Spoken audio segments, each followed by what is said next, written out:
12वी अर्थशास्त्राच्या पुस्तकामध्ये वेगवेगळ्या चॅप्टरमध्ये असे वेगवेगळे शब्द आलेले आहेत, ज्यांचं लॉंग फॉर्म त्या ठिकाणी आपल्याला माहीत नसतं. बऱ्याच वेळेस फक्त इंग्रजीमध्ये असं लिहिलेलं असतं ADR, BSc, CGST, आणि मग त्याचा आपल्याला मराठीतही अर्थ माहीत नसतो.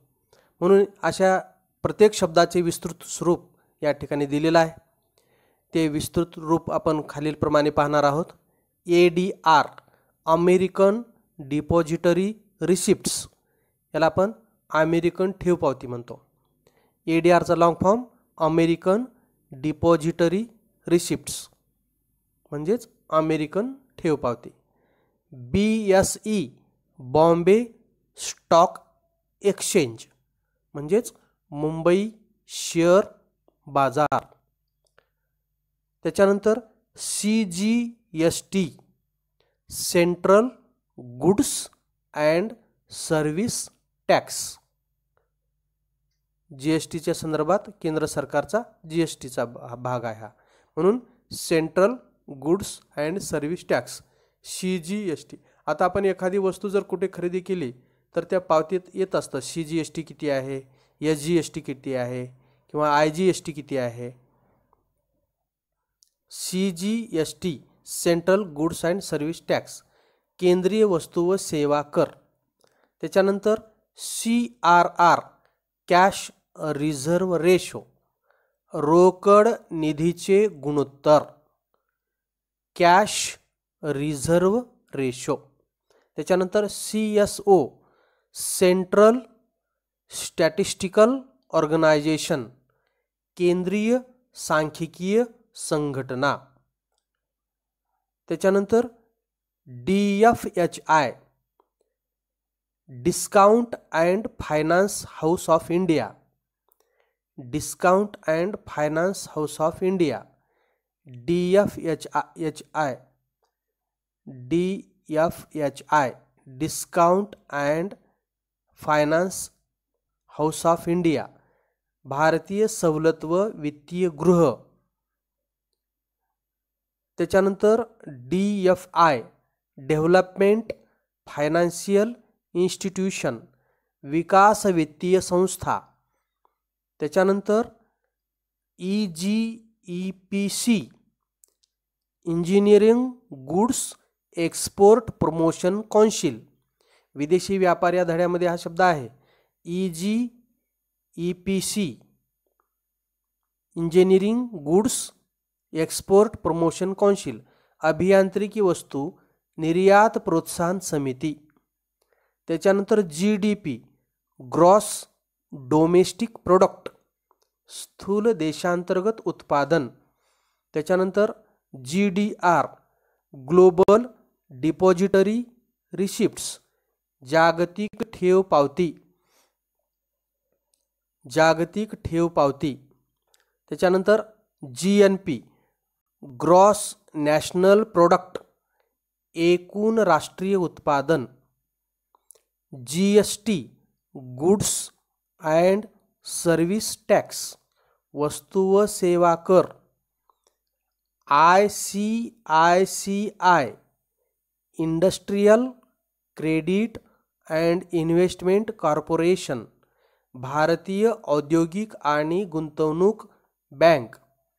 त्याच्यानंतर IDBI, industrial development bank of India. IDBI, भारतीय औद्योगिक विकास बँक. त्याच्यानंतर IEPF, investor education and protection fund, गुंतवणूकदार शिक्षण आणि संरक्षण निधी. नाणे बाजार आणि भांडवल बाजारामध्ये हा शब्द आहे.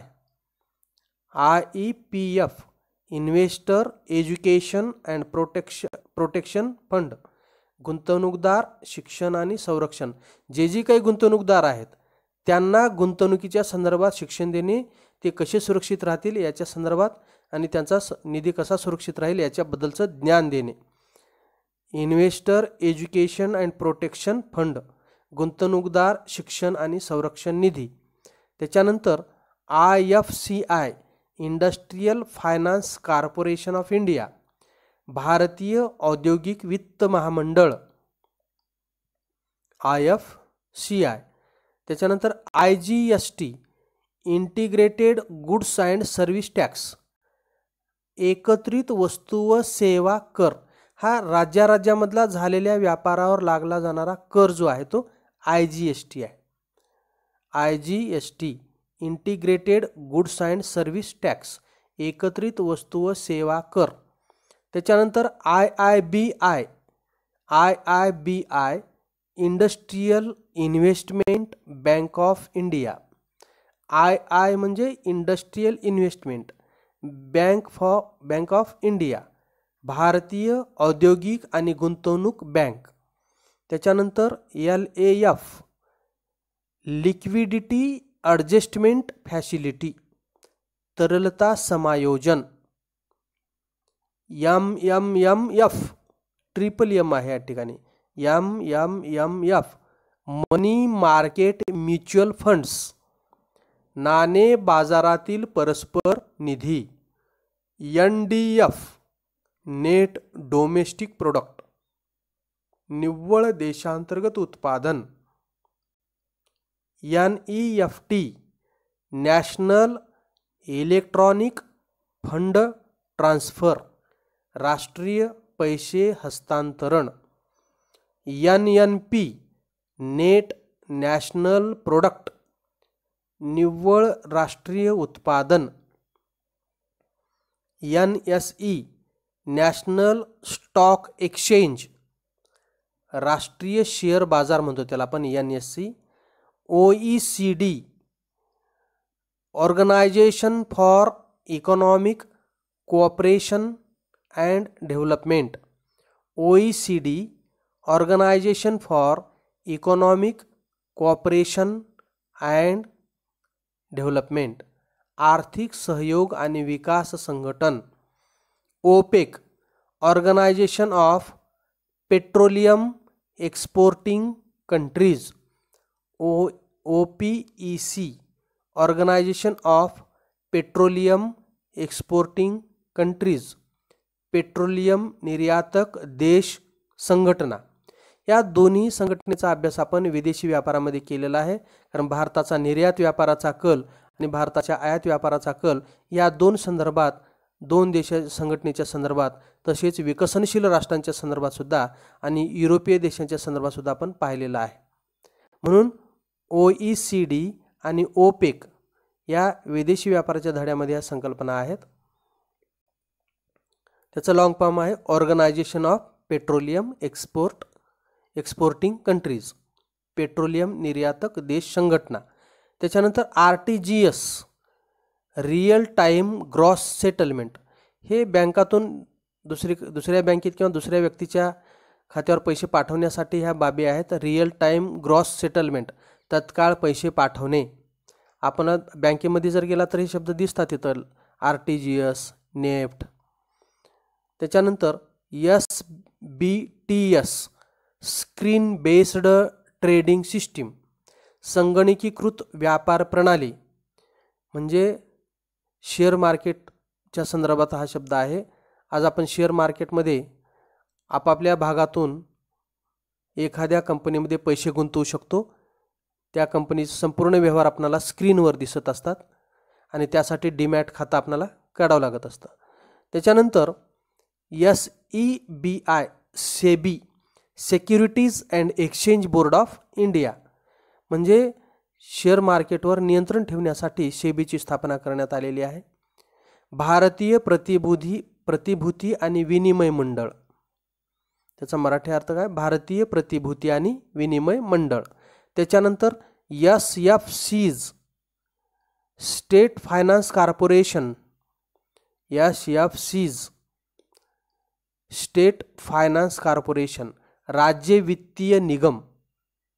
SGST state goods and service tax. बघा आपण वर पाहिलं होतं CGST पाहिलं, IGST पाहिलं, आता इथं SGST आहे, state goods and service tax, म्हणजे घटक राज्यांनी वेगवेगळ्या वस्तूवर लावलेला कर जो आहे त्याला आपण SGST म्हणतो, राज्य वस्तू व सेवा कर. त्याच्यानंतर SLR statutory liquidity ratio. SLR म्हणजे स्टॅट्युटरी लिक्विडिटी रेशो, सांविधानिक रोखतेचे गुणोत्तर. म्हणजे प्रत्येक व्यापारी बँकाला आपल्याजवळ असलेल्या ठेवीच्या काही टक्के रक्कम